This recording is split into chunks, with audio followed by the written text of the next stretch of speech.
following is a production of DallasCowboys.com and the Dallas Cowboys Football Club. How about them Cowboys?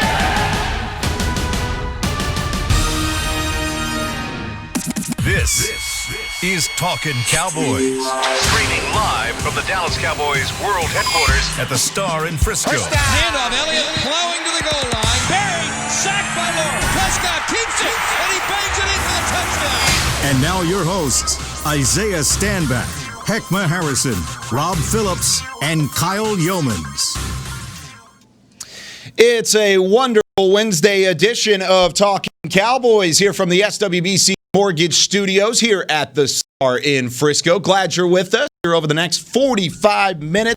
We've got a lot coming at you whenever it comes to the Cardinals and the Cowboys. Monday Night Football coming up in just a little bit. We're going to preview the Cardinals offense. Oh, they've got some weapons coming to town this week against this, hopefully, healthier Cowboys defense. Whenever the time comes around this week, we'll still figure out a lot today whenever it comes to the Cowboys getting back on the practice field and seeing some injury reports on who will be available coming up on Monday night. But we are talking Cowboys. Heckma Harrison, Rob Phillips, Isaiah Stanback. I'm Kyle Yeomans. Glad you're with us. And guys, I wanted to start the show with a little bit of draft news. Of course, the NFL draft still about 8 months away, or I guess it's still a good amount of time away. But I think there's an emerging prospect of the NFL draft that's in our very hometown, in our very area, because I got a text message yesterday from a close insider whenever it comes to Dallas Cowboys draft coverage, and it was a football game footage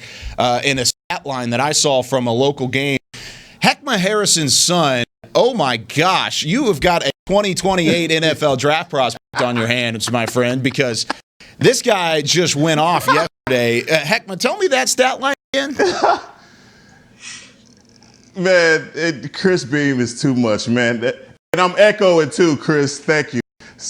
I hate you when I do it like that. Mm-hmm. But my little man had a game yesterday, man. He had a game yesterday. 3 touchdowns, 2 kickoff returns, and man, a 45-yard run, man. So I'm proud. I'm that parent. I'm that guy. Boy. And he's not on that deer antler, is he? Not on that deer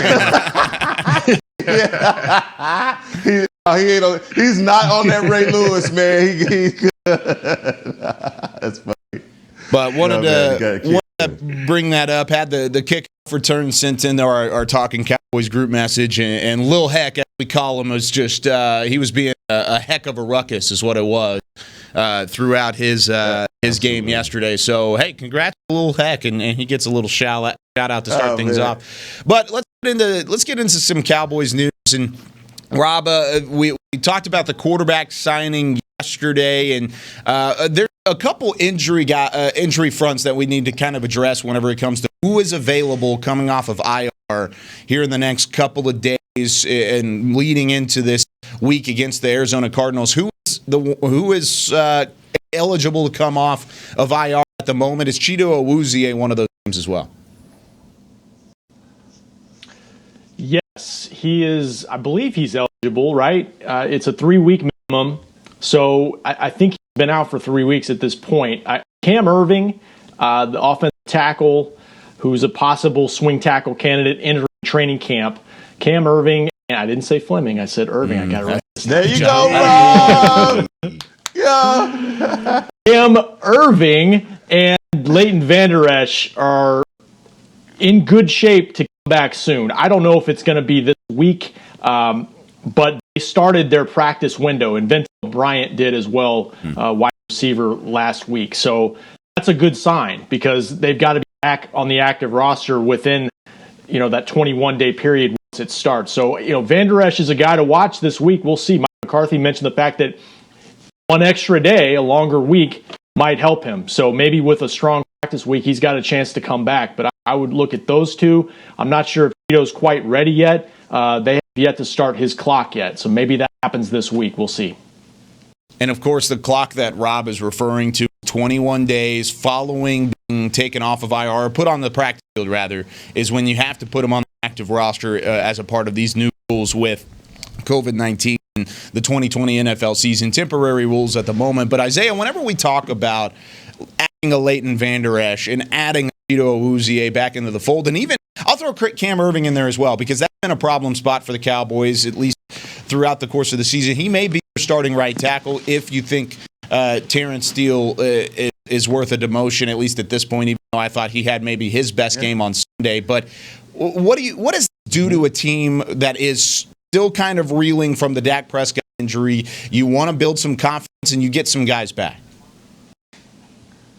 I mean, it's all position based, right? So I don't think on the offensive line, I don't think we have anybody that's going to be coming off of IR who is eligible to play. That's going to be a huge impact, right? It's going to be a game changer. I think those guys are all relatively interchangeable at this point. I think they're all competing for the same spots. So that position, I don't see too much of an impact. At the linebacker position, it would be nice to have LVE in, but I don't want them to bring him back and risk injury too soon. I'd rather them bring him later than sooner, right? I don't think that he is of urgent need at this point in time. There's nothing that he's going to provide to this team right now that's gonna be a big wow. If this defensive line doesn't decide to play ball, then the linebackers are null and void anyway. So I think they should take their time with him and get him healthy, especially with this schedule getting a little bit easier after this week's game. And then as you go to secondary, Cheeto, if Cheeto's available to play, bring his butt back, because these boys got some cheetahs out here, and they got some dogs. I know there's been a lot of talk about D-Hop, but these guys, don't forget, there's a Hall of Famer on the opposite side of D-Hop that by the name of Fitzgerald, and you may want to keep an eye on him. So these guys have three very, very established receivers, and they have a quarterback who can get the ball around. So if Cheeto's available, bring him back. Everybody else, get him healthy. No, I agree with that, Champ. I think that getting Cheeto would do a lot for the secondary, especially with the task that they have in front of them and DeAndre Hopkins. But you start to see just little signs that the secondary, they're starting to communicate a lot better. I think that was the number one thing that we were just questioning, is their ability to communicate, pass off receivers to one another in their coverages. And so getting Cheeto back is going to be a big, value for these guys. But LVE, I'm with Isaiah on that, man. When it comes down to the neck injury that he already had, dealing with the broken collarbone, where is his confidence? Where is his mental? Is he going to be the wolf hunter like we know him to be with those injuries? So I'm kind of on the side of caution with that, especially with the Phoenix game. But I know going into some of our NFC East games that we're going to have after this, he would be an added addition to the defense. Yeah, with the Cardinals coming up, I mean, you've got Kenyon Drake, you've got even Chase Edmonds in the backfield. These are two guys that I know we'll talk about here in just a little bit that you're going to have to keep an eye on. But really the containment problem is Kyler Murray. And I think whenever you have both LVE and Jalen Smith, and let's throw Joe Thomas in there. If Joe Thomas wants to see playing time, I think he's earned a little bit of a rotation into that linebacking core. So I think overall, having Leighton Vander Esch, Rob, is going to free up your defense in order to allow them to be successful against Kyler Murray and in containment, right? Yeah, and I absolutely. I had a question for Isaiah on that subject as I'm hearing myself talk. I think you're on the phone. You got the phone and your thing open there. Okay, I just muted myself. Sorry about that, guys. I'm all over the place today. That's all okay. right, Vander Esch. Yeah, you're right. I think in terms of when he's healthy, and Isaiah's right, you got to be ready for him 100%, 110%. You don't want him to re-injure that collarbone. They're not going to put him out there until that happens. I think that puts everybody back in their spot. If you put him back in middle linebacker, he's calling the defense. I think that does free up Jalen Smith some. But I had a question for Isaiah in terms of, we talked about spies, QB spies, with Russell Wilson a couple weeks ago. And I'm just watching the tape of Kyler. Is that even more of a need this week? Because they just run straight draws with him, design draws where he's not even thinking about an option to throw. And what do you do with that? Can you do that at least some of the time? Yeah, I'm not a fan of it against this type of quarterback. Like for instance, like when I played quarterback in college, right? Teams would spy me, and I would look forward to it, right? And when I knew a team was going to try to spy me, I actually got excited because I only have to beat one man. And that first guy is not going to get me. So, I mean, when you have that confidence, like I'm sure that Kyler Murray has, it's almost like a joke. It's like, are you serious? You think this one dude's going to stop me? So whenever you spy like that, you're playing man-to-man coverage. Right, so if you're playing man-to-man coverage, then you have one guy sticking Kyler Murray, then you really have no man sticking Kyler Murray because you need two guys at least to bring this guy down. So I think you have to mix it in there, but I think you mix it in there along with your zone. So you play a base zone defense, whether it's cover 3, cover 4, cover 2, and then you have to I would bring in a nickel defender, depending on whatever personnel they have, or extra DB to spy him. You don't spy him with a linebacker. Please don't spy him with a linebacker. Bring an extra guy in from the secondary who's agile as all get out, like a Brown, like a number 30. Bring A. Brown in and spy him. He has the quickness to really be able to be agile enough to stick with Kyler Murray. Yeah, when going back and watching their games, especially against the Lions, they did a really good job of that, bringing in a defensive back to do a lot of spying on them, because they do the read option and they know that they have the ability one-on-one with Kyler Murray that he can get out in a hurry, and those design draws that he goes on. But it's almost like a repeat of the Seattle game because of their skill set as quarterbacks. So the Dallas Cowboys are definitely going to have to stay gap sound and make sure they get up the field. And another thing, because of his height on those passes, get their hands up. He likes to get out of the pocket to see the field because, man, when he's standing amongst those trees, he can't see his receivers. That's a great point, because I think early they got down early against I guess it was Carolina, and it was a tip pass for a pick. And they kept him in the pocket and forced him to try to see over the trees, like you said. So that's key. Got to get your hands up and get your hands on some balls.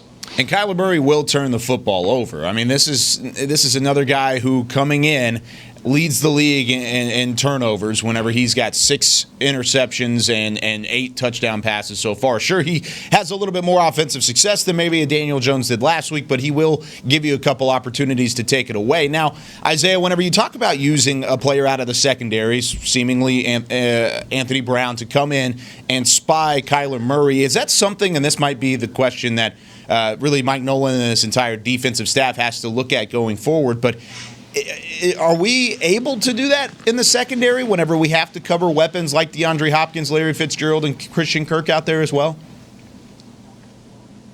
I think so. I think we have enough. We definitely have enough guys in the secondary to fulfill all those spots. You have to take care of your most threatening positions, right? And D Hop obviously is number 1. And then you go to Fitzgerald, because you definitely can't look past a Hall of Famer who decides to keep playing for 47 years. He's still effective. But then you have to keep an eye on Kyler Murray, because if you focus primarily on those guys, then you're going to get beat. I know he faces a problem. I don't want to say a problem, but he's challenged every week, and with people having the same ideologies that were just spoken upon, to say, hey, just keep him in the pocket and make him throw. He's going to continue to become a better passer. Yeah. And I think he's kind of evolving that way. He just has to do away with some of those silly decisions to toss the ball up in the air from time to time. Once he becomes more strategic and protects the ball better, I don't think he has an issue sitting in a pocket and throwing the rock. But you can't sit in there and just play zone against him, because these receivers are too good. And our defensive line hasn't presented a problem in terms of pressure, so that doesn't really do anything for you. So you have to try to find a way to add some kind of pressure and make him uncomfortable back there. But when you do so, you have to take one of those guys away from coming and blitzing on him, because you need somebody to watch him. So he presents a lot of problems, man. He really does. And I could tell you, as a former quarterback who was pretty mobile, you look forward to those teams that, like I said, that are going to try to find a way to stop you. It's almost it's a challenge. It's a direct challenge, and it's almost hysterical when you get out there. So these guys got to strap up. You're right in that he's an accurate deep ball thrower, and he struggled against the Carolina game where they had a 2-game losing streak. He struggled in that game, and I think he only averaged like 4 yards an attempt, or completion. But he took some deep shots, and they just missed. And I think when they single up in man coverage and play, one single high safety, they'll take some chances downfield. Yeah. Now, Kyle, you mentioned Christian Kirk, and that's another Aggie I've watched a lot. I felt like when he came out, he's a guy that may not make a Pro Bowl in his career, but he's going to play for 10 years and he's going to be successful. Yep. And like Isaiah said, if you try to zone up and play soft, he's a guy, if you watch on tape, he's going to find holes on crossing routes and beat you that way. So they really do have a nice receiving core and receivers that are willing to block for each other in the running game and downfield too. It's a good versatile set of skill players they got. And when you talk about Christian Kirk specifically, I mean, this is a guy who beats you, and for Cowboys fans, to make it easy, he beats you a lot of the same ways that CeeDee Lamb beats defenses. Goes to the open space, uses his speed. I'm not saying he does it as efficiently as CeeDee Lamb. CeeDee Lamb's been one of the better receivers in the NFL at doing so far this season. However, Christian Kirk does it a lot of the same way, and not as much, but he's somebody that finds open space. And you talk about Larry Fitzgerald. This is an interesting stat that I was looking up a couple weeks ago, and he just happened to be at the top of the list. When you talk about receivers who have had at least one reception in each game of in a row, each consecutive game, he's had 248 straight games with a reception in the NFL. That dates back to November 7th, 2004.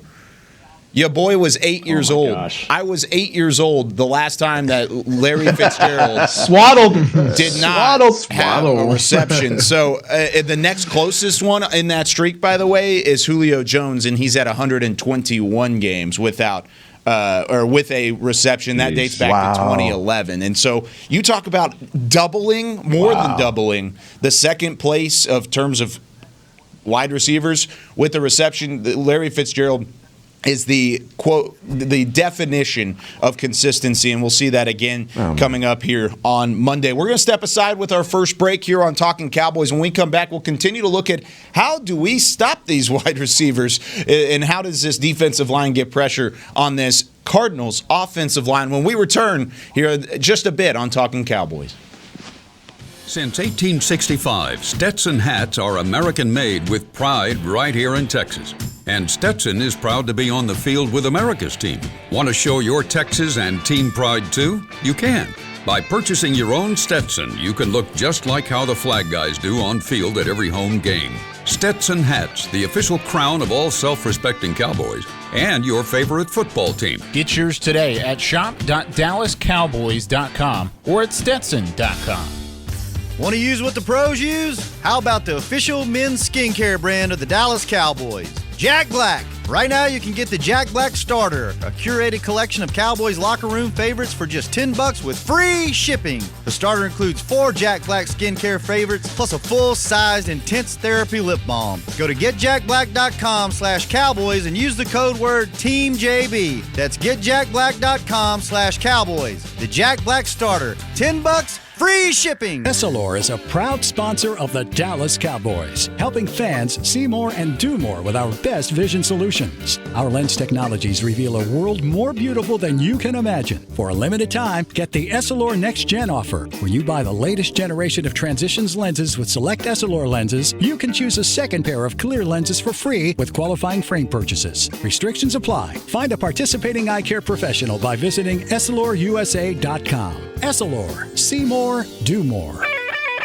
We're back with a tasty treat that's sweeping airwaves and taste buds. It's new Dr. Pepper and Cream Soda. Let's take a listen. Dr. Pepper and Cream Soda's here. A new combo that's music to my ears, okay. Let's play. Cream Soda and Dr. Pepper time. Pour it in a glass of ice. Ah, music to my ears and mouth. New Dr. Pepper and Cream Soda. A delicious duet. Back to Talkin Cowboys. Back here with Talkin Cowboys. It's a beautiful Wednesday here from the Star in Frisco. Glad you're with us on DallasCowboys.com. Kyle Yeomans, Rob Phillips, Heckma Harrison, the great Isaiah Stanback. And guys, we continue to preview and break down this Cardinals offense, which undoubtedly is the strength of their team, but we'll preview the defense tomorrow. They've got some strengths over there as well. One of them was just taken away, though. Breaking news this morning.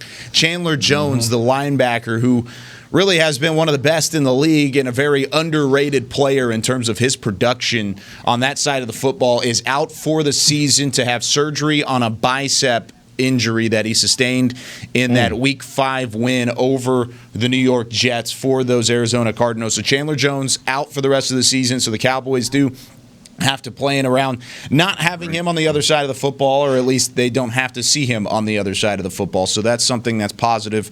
Not positive. You never want that to happen. I take that back. Not positive at all. You want to beat the best, and that's not what the Cowboys have a chance to do this week. They catch a break. They do catch a break. That's a better way of putting it. Whether you're watching from home or cheering in the stands with Essilor lenses, you'll see every exciting play. Book an appointment at your local Essilor experts and find the perfect Essilor lenses for you. See more, do more.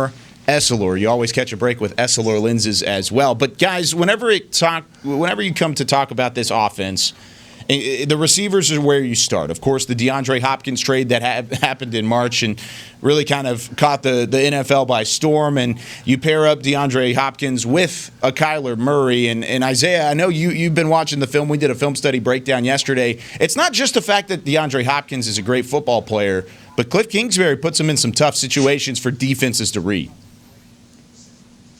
Yeah, this dude is creative, man. I don't know where he's at. It reminds me of the coach from The Waterboy who had that little green book and was just drawing up just craziness. That's what I think Kingsbury's doing, man. He's in the Bourbon Bowl. Yeah, he's just back there drawing up whatever he wants, man. These guys they're seemingly in some kind of altered pistol formation majority of the game, and they have Kyler Murray's 5 yards deep, the tailback 7 yards deep and offset. The tight end is offset the ball. He's offset and off the ball about 3 yards. They're running motion. They're running fly sweeps. They're running all kinds of stuff, man. I mean, this is tough. This is tough, just from the look standpoint. And I don't think that our defense has done a great job this year in terms of lining up. The teams that we've probably done the best with, pretty much just lined up and came at you. But we're gonna have to. These guys are gonna have to communicate. They're gonna test our defense, and we keep talking about communication. They're going to test our defense pre-snap in terms of communication, and then post-snap, they're gonna have to find where the heck their assignments are at because these guys are all over the place. Yeah, Isaiah, you hit it with that, man, because when I think about the Arizona Cardinals, they remind me a lot of the Rams in terms of their formations. Now, Coach Kingsbury does a lot of formations, but when I look at this game and I just draw emphasis on something that this defense needs to stop immediately, and that's Kenyon Drake. The running game has been our Achilles heel, and just our inability to just get that stop. We did we did a better job last week in the second half of slowing down Freeman, but Kenyon Drake is one of those running backs that he just gets better as the game goes along. Now, as far as their receivers are concerned, for me, Isabella, guys like Kurt, those possession receivers, they just keep the chains moving. And the Cowboys, from historically, and I don't need to just keep recapping the fact that we've been bad on defense and our inability to communicate and see guys running down the field, scot-free. I think this game gives me a lot more worry because of just recognizing their formation. So, it's going to be a lot of assignment and making sure that you're playing in your area. But this is going to be another big test for the Dallas Cowboys defense. Yeah, you guys are right. I mean, I don't know how many times Mike McCarthy and Mike Nolan have talked about like pre-snap alignment and making sure before the snap we got everything. We're all squared away. And there's been games where they've been good at it, and there's been games where they've been really not good at it. So absolutely, that's huge this week.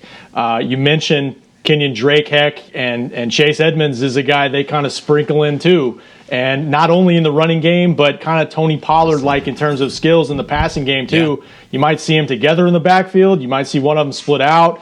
You guys, Isaiah, you're right. They're really creative. And, I'm curious to see from a pass rush standpoint what they do because, Bucky Brooks wrote about this on the website yesterday. He thinks they need to blitz more. And they did blitz more in the second half against Daniel Jones and had success. But can you do that in this game against these wide receivers? You have to. You think so? Yeah, I think you have to. I think our defense, because of how bad they've been, they're sitting ducks if they try and play it any other way. Mike Nolan has got to dial up some pressure, and you saw what we were able to do with Tank and getting that strip sack, and Anthony Brown is right there as well. We have to do it. If we sit back, our our secondary isn't good enough to just sit back in those zones and cover guys. We have to dial up some pressure. And it's to the point, like, if we start saying, okay, our defensive front has to get pressure, well, we hadn't seen that, man. And so it's hard to continue to ask for something that you're not getting. Otherwise, man, it's going to have to be on those secondary blitzes. I hear you guys. I hear you. And I keep thinking about this from the perspective of what I was in college, because I was pretty doggone mobile, and I had an arm as well. And can we talk about real quickly about the mindset that I had? That's the third time that Isaiah has called himself mobile in college, and I just want to point that out. That I mean, he's just tooting his own saying horn it's factual. a little bit. It's facts, you know. That's what we're talking about. Just saying you're tooting your own horn. I'm kind of. I'm just alluding to the mindset, right? And when you go into a game like this, you want to think teams that want to blitz you. I'm just telling you, man, Kyler Murray's mindset. Teams that blitz you, yes, they might get lucky a couple times, but majority of the time, I'm going to make you pay, right? Yeah. I'm going to make you pay. And it's one thing if I don't have receivers that can beat man coverage, but guess what? They do, right? So if you decide to blitz and I make that guy miss, now guess what? Now you're vulnerable. Right? Now you're vulnerable. And either I'm going to take off and I'm going to run for 16 and 20 yards like Kyler Murray did. We showed it on the film room. Or I'm going to throw this thing up and I got man-to-man coverage with Larry Fitzgerald or freaking D-Hop. Are you kidding me? Yeah. We don't have guys that can guard either one of those guys man-to-man. Let's be honest. So you can't though, Champ, you can't just sit back and wait on it to come to you. And I'm talking about is from a situational awareness standpoint. Absolutely. I'm saying 3rd and 16, right? 3rd and 16. Yeah. All right. Absolutely. I'm not mix it in there. Yeah. No, I'm not saying to sit back and never blitz, but I'm saying don't be the Seahawks versus the Cowboys when they blitz, Jamal Adams 8 times on our first drive. Like, don't be that, because we can't guard that. We can't play defense like that. But just know that you want to be very careful about how you blitz and where you blitz from. If you're going to blitz internally. Right, blitz up the middle. Bring a secondary guys, one of our DBs up the middle. Bring cross dog these things with our middle linebackers. Do it that way. Don't come from the outside, because you're going to pay. And another thing, this is going to be the most challenging game as we talk about LVE not being present and what he brings to this team. Jalen Smith is going to be challenged more than he's ever been challenged mentally in this game, being for the same reasons that we just talked about. He's responsible for the alignment of our defense. And if he doesn't get these guys aligned properly, oh my gosh, there's going to be some big plays going the other direction. Now, whenever it comes to what you were kind of just talking about, and you're being situational with your blitzes, Isaiah, the question popped in my head, and I think I know your answer to this, but which one would you rather force to beat you? Would you rather force Kyler Murray to beat you with his legs, or Kyler Murray to beat you with his arm and finding his weapons like a DeAndre Hopkins? I'll live and die by his arm. I'll live and die by his arm, and that was the most challenging thing. I'd rather try to instill some form of confidence in my D-line and say, we need you guys this game. Like, we are not going to be successful unless you guys go. That's the challenge I'm putting on our defensive line. Hey, D-Law, Griff, all you guys, I need you guys to ball out. If you guys don't ball out, we are not going to be successful. I need to see what you guys have, and we're going to drop 7. We're going to drop 8. And we say that's what we're going to do, because we have to be able to stop these guys. Now, if he decides to take off running, guess what? We have somebody in there to watch him, and we're going to keep containment, right? But we're going to force him to be an accurate passer, because like you said, Kyle, you might have 60, 70 plays on offense from the Cardinals standpoint, but he's going to give you those 2 to 3 times where you can pick him off. Right? And you just have to continue to be productive on offense. But you can wait him out until he decides and he gets impatient. If he doesn't have anybody to throw the ball to, and if he can't get out the pocket, guess what? There's a little thing called frustration that kind of starts settling in, right? And when you get a little bit frustrated as a quarterback, you start taking risks. You start saying, dang it, these guys aren't open, so I'm going to force the ball in there. I got a cannon. I can get the ball in there. You can't sometimes. Or guess what? I'm going to try to throw it over the head. I got some dudes out there that can go up and make plays. My guys are better than their guys. Okay, let's see. Yeah. Right? And then that's when you start having these mistakes happen, and that's when you take advantage. Well, right. All of the things that you – go ahead. I'm sorry, Rob. Go ahead. Oh, I'm sorry. Now he's got 6 picks on the year, and he will chuck it up. You know, if he's in a forced outside the pocket, he's got faith in his receivers and he's got faith in his arm, and he will throw it up there. So we'll see. I like the way the Panthers played him. They played a lot of too deep and said, okay, we'll just take away the short stuff. Or we'll give you the short stuff. We're going to take away the deep ball. And he had 133 yards on like 31 attempts. Now, part of that is they had a 14-0 lead to play with early. So it kind of goes back again to, can the Cowboys not turn over the ball, get a lead, and allow your pass rush to tee off where they're not having to guess what type of balanced attack the Cardinals might face. So it's part of the offense, too, to put the defense in the right situations to tee off.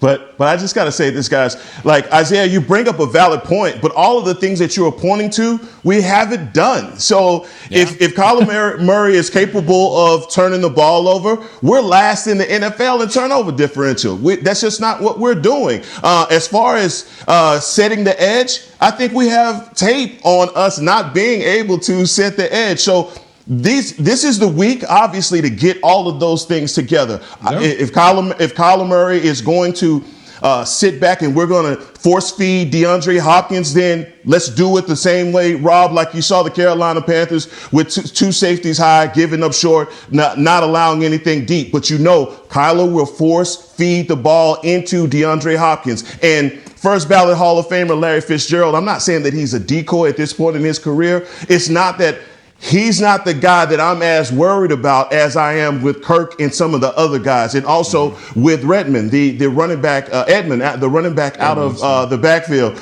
And so there's so much there that we know this is the way to beat this team. This is how you dial up pressure, get in those passing lanes, get in a shorter guy's face to make him throw some of those errant throws. But we hadn't seen that all year. So, Heck, I agree with you in the fact that we haven't seen it. But guess what? My expectation doesn't change. Yeah, you're still a professional athlete. You're still getting paid. Pretty Isaiah, money. Hey, huh? Do you think they'll run a reverse on us this week?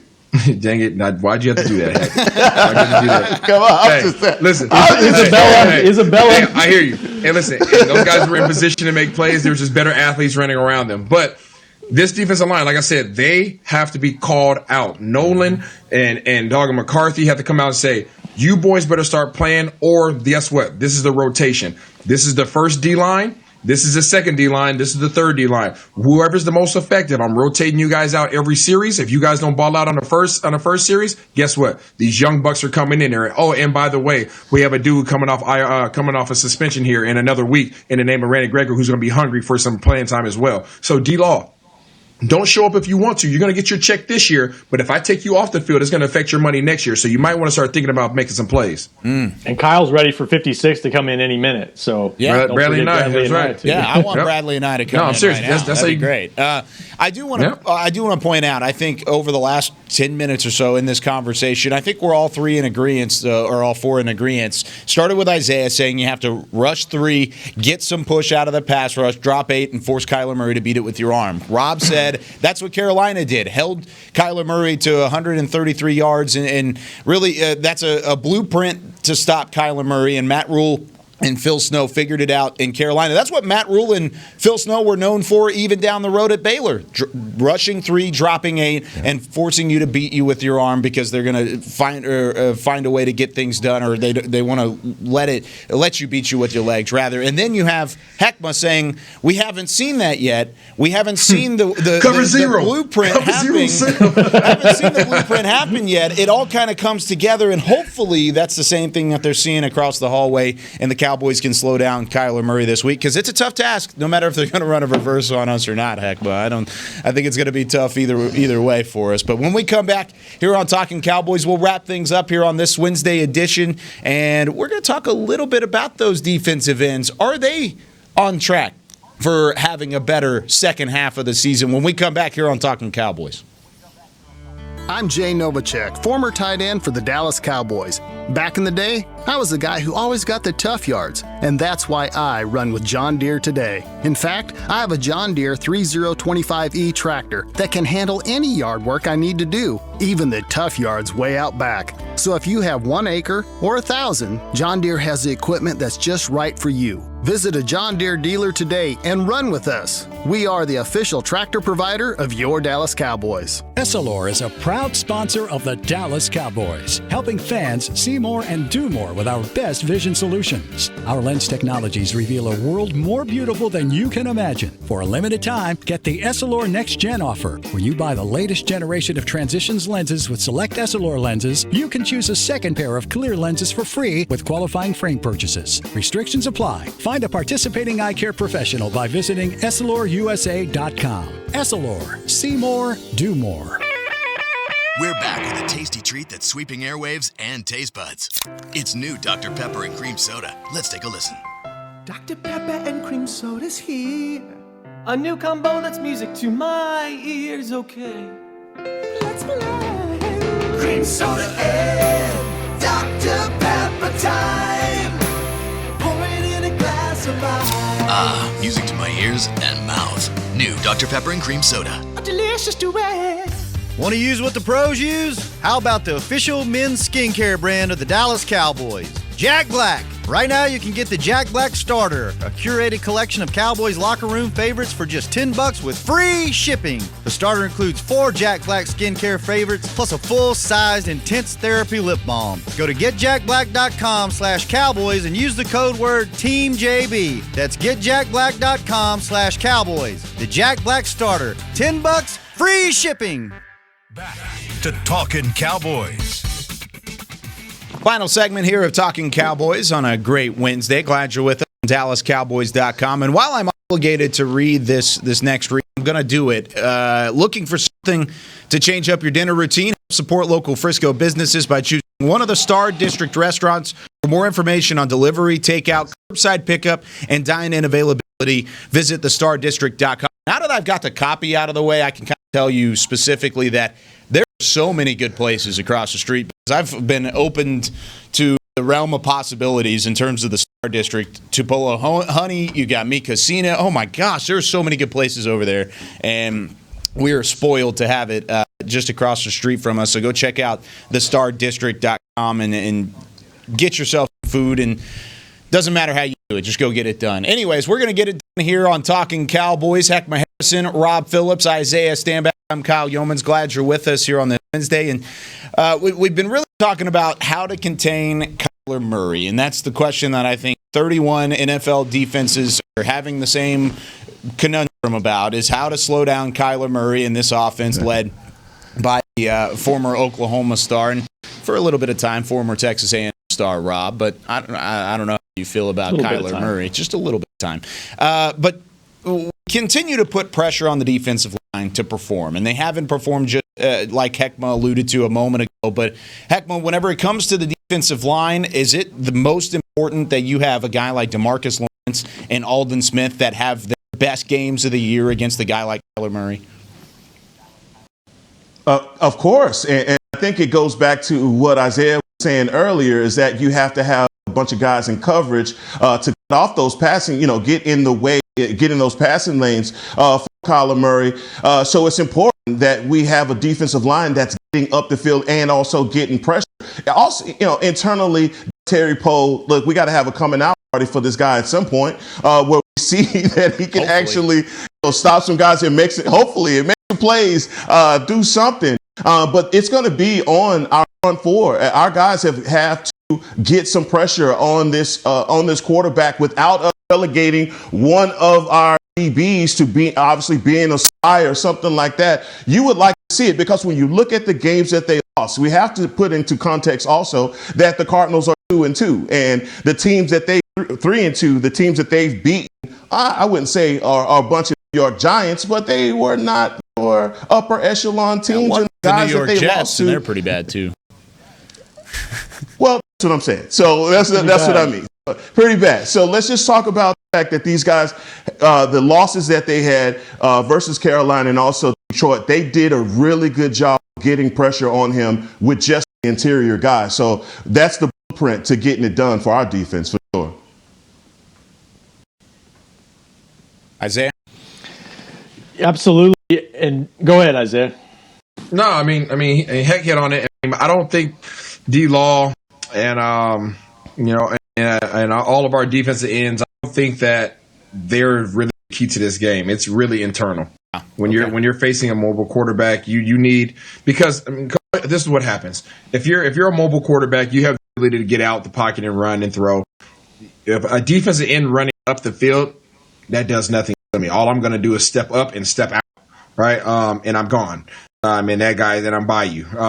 Where you face issues is if your defensive ends bull rush. If your defensive ends bull rush and they push those tackles back down on top of you, now you're squeezing the pocket. Now you're restricting my area.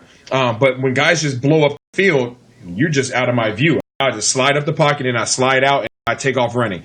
When you have internal pressure from your inside guys, this is where our challenge is, right? We need Griffin to come in there and present pressure on the inside. We need Poe to be Poe, be the old Poe, not the new Poe. We need the old Poe, okay? And we need that pressure up the middle. Even if he just held the fort, come on, man, hold the fort. That pressure on the inside causes issues. So if you have a bull rush or if you guys get defensive ends squeeze the edges and you have some form of inside pressure at all, now guess what? Now I'm restricted. Now I can't go anywhere. I don't have anywhere to go.